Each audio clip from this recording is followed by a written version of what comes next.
Hello students, today we are going to discuss about the anatomy of the wrist joint. So let's see first the introduction of the joint. Now you all know that it is also known as radiocarpal joint because it is formed between the radius bone and the carpal bones mainly. Now what type of joint it is? It is a biaxial variety of the synovial joint, and when you will see the structure, it is a ellipsoid variety of joint. Now dear students, it is a compound synovial joint. Why compound? Because in this joint you can see that more than two bones are participating. Here is the radius and here you will have scaphoid, lunate and triquetral.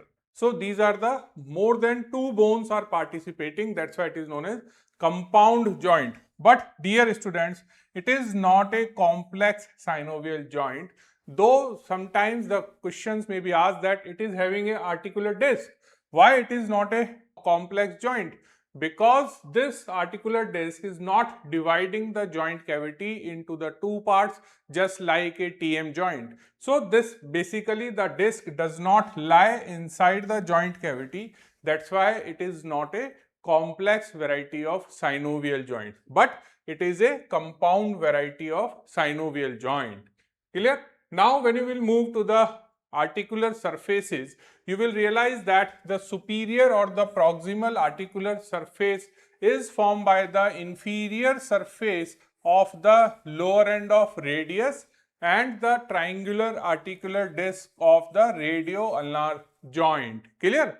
They join to form the elliptical surface, and when you will see the inferior articular surface, it is formed by the proximal row carpal bones. Now what are they? These are the scaphoid, lunate and triquetrum. So these are the scaphoid, lunate and triquetrum. Now dear students, here you have to keep this thing in mind that these carpal bones are connected by the intercarpal ligaments and they continuously form a one surface, and you will see that this is the surface which is known as your elliptical surface, and this is your convex surface formed by the proximal row of carpal bones. When you will see this small video clip, you will realize that this is your scaphoid, then lunate and triquetral bone.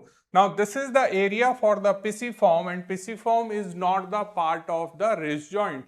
Now here this is the inferior surface of radius, and this inferior surface of ulna separated from the joint by this disc, which is the articular disc of the joint. Clear? So dear students, when we will see the next slide, what you are able to understand here, that when you will have this inferior view, you are able to see that the inferior surface of radius is having the two facets. Now these are for the scaphoid and lunate. Then you will have the inferior surface of the articular disc. Clear? Now you have to keep this thing in mind that in case of the neutral position of your wrist, you keep this thing in mind that only the scaphoid and lunate bones are in the contact with the radius. Clear? But when there is a full adduction of the wrist, that means you are having the complete ulnar deviation of the wrist. At that time, this triquetrum comes in the contact with the articular disc. Clear? So the pisiform and ulna are not the part of the wrist joint, and you will have the scaphoid and lunate in the contact of the radius in a normal condition, and when there is a full adduction, this triquetrum carpal bone lies below the articular disc. Clear? Now what are the ligaments? Now whenever you will have a synovial joint, you know that the joint is strengthened by the capsule and the ligaments. So there is a fibrous capsule. Then you will have the radial and ulnar collateral ligaments on the both side of the joint. Then you will have the palmar carpal ligaments. These palmar carpal ligaments are radiocarpal and ulnocarpal, and you will have the dorsal radiocarpal ligaments. Clear? Now we will see these ligaments one by one. So let's discuss first about the fibrous capsule. Now this fibrous capsule surrounds the joint cavity and internally lined by the synovial membrane. So, if you will have any synovial joint, you will have the synovial membrane which lines the inner side of capsule. Now, the fibrous capsule attached to the proximally on the margins of the superior articular surface, and distally it is having the attachment to the inferior articular surface, that means the carpal bones. Clear? Now, there is a very important feature is present here, is known as recessus saciformis. Now, what is this? It is a extension of the synovial membrane, but where you will find this extension? Dear students, this extension present in front of the ulnar styloid process. That's why it is also known as pre-styloid recess. What is the another name? It is known as pre-styloid process because this recess is present in front of the ulnar styloid. Clear? So, this is an important question for your exam. Now, the next thing is about the other carpal ligaments. So, one is the palmar radiocarpal and ulnocarpal, which are jointly known as palmar carpal ligament. Then you will have dorsal carpal ligament. Now, when you will have the palmar carpal ligament, these are two. One is radiocarpal, another is ulnocarpal. Now, dear students, here you have to keep this thing in mind that these radiocarpal arises from the anterior margin of the lower end of radius. So, this is the lower end anterior margin of the radius, and these ligaments are going to the scaphoid, lunate and triquetrum. So, they are going to the scaphoid, lunate and triquetrum. So, this is the one thing which you have to understand. When you will have ulnocarpal ligament, so this is the ulna and they are coming from the styloid process of the ulna and they are going to the lunate and triquetrum mainly. So, they are going to the lunate and triquetrum mainly. That means the ulna is not sending the palmar ligament to this bone, that is scaphoid bone. So, you will not have the ulnoscaphoid ligament. Clear? So, this is the important thing which you have to keep in mind. You will have the ligament from ulna to lunate, ulna to triquetrum. Apart from that, this is the capitate and you definitely have some connection from ulna to capitate. But please keep this thing in mind that you don't have ulna to scaphoid ligament. Now, when you will see the dorsal radiocarpal ligaments, these are present on the dorsal aspect or the posterior margin of the lower end of radius and they are going to the posterior surface of scaphoid, lunate and triquetrum. So, they are reciprocal to the palmar radiocarpal ligament. So, you have to keep this thing in mind that the radius is having connection with the three bones of the proximal row of carpals, that is scaphoid, lunate and triquetrum. The ulna is having the connection with the lunate and triquetrum but not with the scaphoid, and also ulna is having a ligament to the capitate bone also. Now, this is the video showing your these ligaments. Now, here what you are able to understand that this is the capitate. So, first you have to identify the capitate bone. Now, once you will see this on the dorsal side also, you can see that this is your capitate bone. Clear? Now, apart from that, you will see the other carpal bones and that is your scaphoid. Then you will have a connection from the lower end of radius to the capitate and this is known as radiocapitate ligament. In the same way, this is your ulnocapitate ligament also. Dear students, you can see the other ligaments. Now, this is your ligament from radius to lunate and there are two ligaments, one is this, another is this. Now, these are known as long and short radiolunate ligament.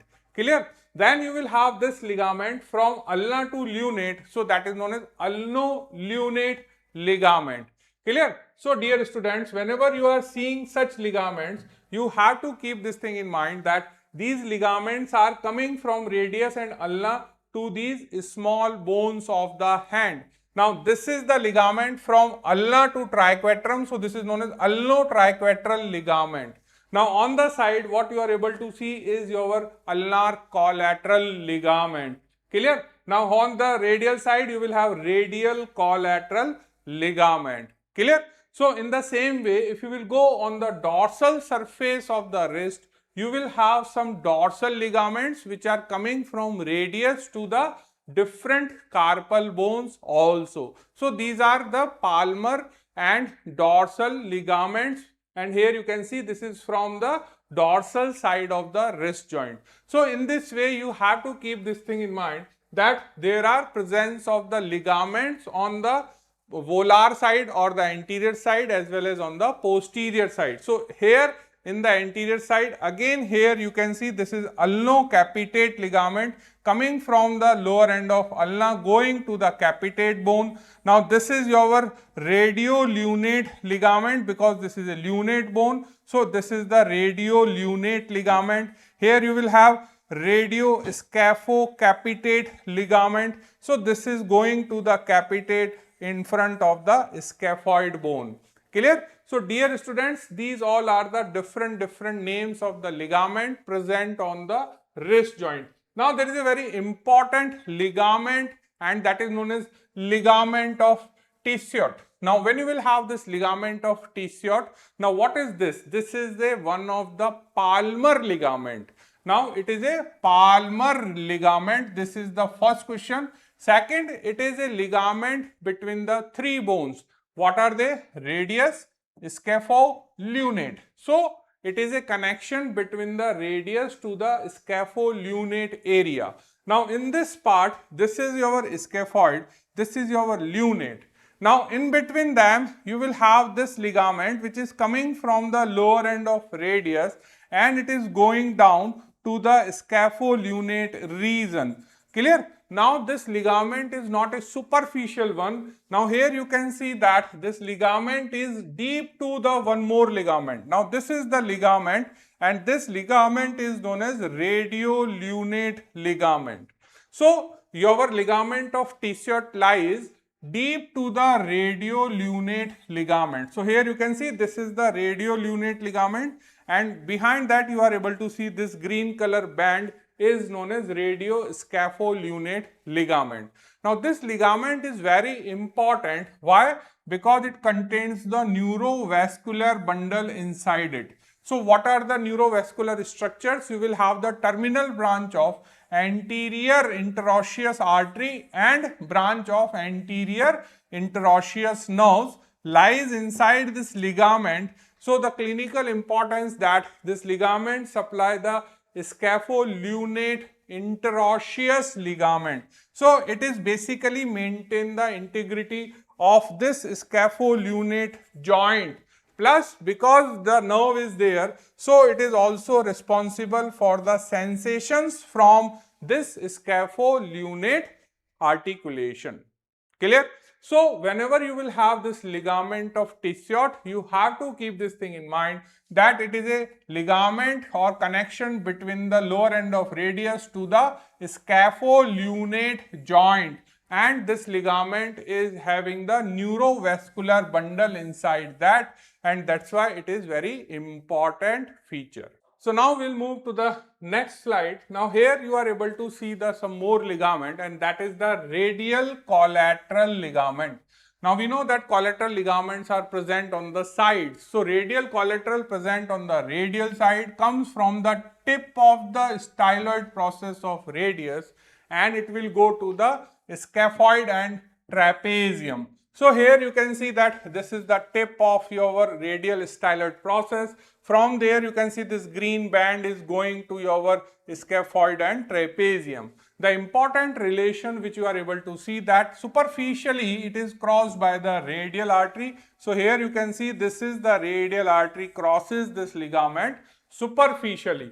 In the same way, on the ulnar side you will have ulnar collateral ligament. Now this ulnar collateral extends from the tip of the ulnar styloid process, and it will go to the pisiform and the triquetral bone. So you will have here on the ulnar side, and that is ulnar styloid process. Now you will have one very important concept, and that is known as TFCC. Sometimes you will have MCQ on this component. So what is stand for TFCC? It is Triangular Fibrocartilaginous Complex. Now dear students, this complex present on the ulnar side, or you can say pinky border. So this is the important thing, that it is a stabilizing structure on the ulnar side of the wrist between the distal ulna and carpal bones. So whenever we are talking about TFCC, we are definitely talking about the ulnar side of wrist joint. So what are the component of TFCC? So dear students, the TFCC is having the articular disc of the inferior radioulnar joint. Then there is a one more structure is known as meniscus homologus. Now this is also a fibrocartilaginous plate which lies deep to the ulnar collateral ligament near the ulnar styloid. Then you will have anterior and posterior radioulnar ligaments of inferior radioulnar joint. Then you will have ulnocarpal ligaments, that means the connection of ulna bone with the nearby carpals. Then you will have ulnar collateral ligament and the extensor carpi ulnaris synovial sheath. Clear? So what are the components? So components are the articular disc which is present here in the joint. Then you will have menisci homologus. So this is your menisci homologus which lies just inside this ulnar collateral ligament and ulnar styloid process. Then you will have anterior and posterior your ligaments of inferior radioulnar joints, then ulnocarpal ligaments, and the important thing is sheath of the external carpi ulnaris muscle. Now in this video what you are able to see is that this is your inferior radioulnar joint and this is the anterior ligament. This is the posterior radioulnar. This is your disc which is present into the joint. Now apart from that, here you can appreciate this is the sheath of extensor carpi ulnaris muscle. So these are the components. So what are the important components you are able to see? You will have this tendon surrounded by the sheath. You will have anterior and posterior ligaments of inferior radioulnar joint, and you will have the disc. Now here you will have the menisci homologue inside this, and there is a one more structure comes is your ulnar collateral ligament. So these are known as TFCC components. So what are the function of this component? That the most important component, that it is a primary stabilizer of this distal radioulnar joint, provide stability to the ulnar side, or it is also known as pinky side of your wrist. It transmit and distribute the load of the carpal bones to the ulna, which is around 20%, and it facilitate pronation supination movement of the forearm. Now dear students, if the components of TFCC is having tear, what are the problems? Patient will have the ulnar side wrist pain. So in the question you will find that patient is having pain on the pinky side of your wrist. Then there is a pain during pronation, supination, clicking sound, instability. Now what do you mean by instability? Patient is having the piano key sign because this lower end of the ulna is having instability, so it will come out, and when you will press it will go down and then come out. So this is the also one of the instability seen into this TFCC tear. Apart from that, patient is having pain while gripping or loading the wrist, and there is a very classical sign when you will have dart throw action. In dart throw action, patient will have severe pain. Now on the examination, in ulnar fovea, patient is having a tenderness. So what is ulnar fovea? Now when you will see this ulnar styloid, and if you will go below that, there is a soft tissue area, and this is known as ulnar fovea. So when you will press in the ulnar fovea, there is a classical tenderness is seen in case of TFCC component tear. Now what are the relations of the wrist joint? So dear students, when you will see the relations of wrist joint, you anteriorly having the relations which are actually the structure passes through the carpal tunnel. That means you will have the long flexor tendons surrounded by the ulnar bursa. You will have tendon of flexor pollicis longus in the radial bursa. You will have median nerve and tendon of flexor carpi radialis. Now, when you will go posteriorly, you will have the compartments of extensor retinaculum, where you will have the extensor tendons within the synovial sheath. You will have the neurovascular bundle posteriorly, that is anterior interosseous artery terminal part and posterior interosseous nerve. Now, when you will see the medial and lateral relation, laterally you will find the first compartment which is having the boundaries of anatomical isthmus box, that is the tendon of abductor pollicis longus and extensor pollicis brevis, and you will have the radial artery. Now, medially you will have the dorsal cutaneous branch of ulnar nerve. Clear? Now, this is the image showing the different relation of the wrist joint. So, this is the carpal tunnel structures on the anterior side. These are the extensor digitorum compartments, extensor compartments on the posterior side. These are the boundaries of your anatomical isthmus box on the lateral side. So, these are some important relations in the diagram. So, what is the nerve supply, blood supply of the wrist joint? So, the blood supply comes from the carpal arteries. These arteries arises from ulnar artery, radial artery and anterior interosseous artery. Now, what is the nerve supply? It comes from the anterior and posterior interosseous nerves. Now, what are the movements of wrist joint? So, dear student, it is a biaxial joint. So, you will have flexion, extension, adduction, abduction and circumduction. Now, what is the axis? Now, when you will do the flexion and extension of the wrist joint, the axis is your transverse axis. Now, when you will do the adduction and abduction, then the axis is your anteroposterior axis. So, these are the axis for these four important movements. Now, if you will do the flexion, that means you are bringing your palm forward and it is caused by the flexor carpi radialis and ulnaris and along with the palmaris longus.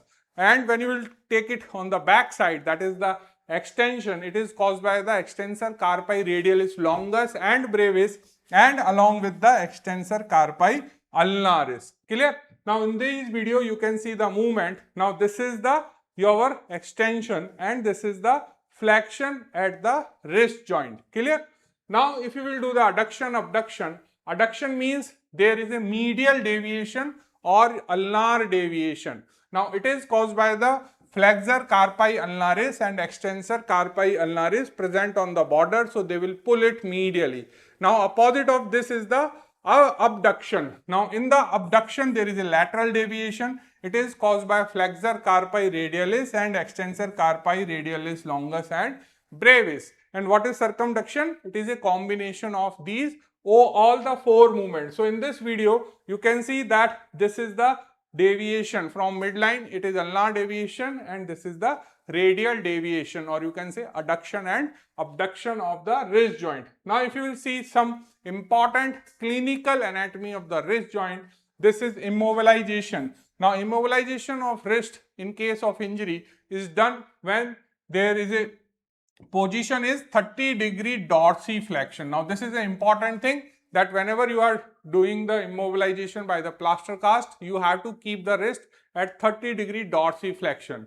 Now, there is an important point about the aspiration of the wrist joint, that is known as arthrocentesis. So, if you want to aspirate any kind of the fluid collected into the wrist, then it has to be done from the dorsal side and where between the tendons of the extensor pollicis longus and extensor digitorum. So, this is a question for your exam. So, whenever you are doing the aspiration, you have to go from the thumb side and between the tendon of extensor pollicis longus and extensor. The another important clinical anatomy is ganglia. Now, what is ganglia? It is a non-tendrous cystic swelling and it is present on the posterior or the dorsal aspect of the wrist. So, this is a most common question, that on which aspect you will find this cystic swelling. So, it is mostly present on the dorsal aspect. Now, this is due to the mucoid degeneration of the synovial sheath. So, it is generally a painless swelling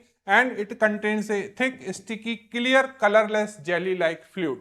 Now, generally it will subside by itself, but if causes pain or infection, then the surgical excision is required. So, dear students, By this, I finished the lecture on the wrist joint, where I try to sum up the anatomy, and also we touched the TFCC concept and some important clinical anatomy. So this is all about the session. Thank you.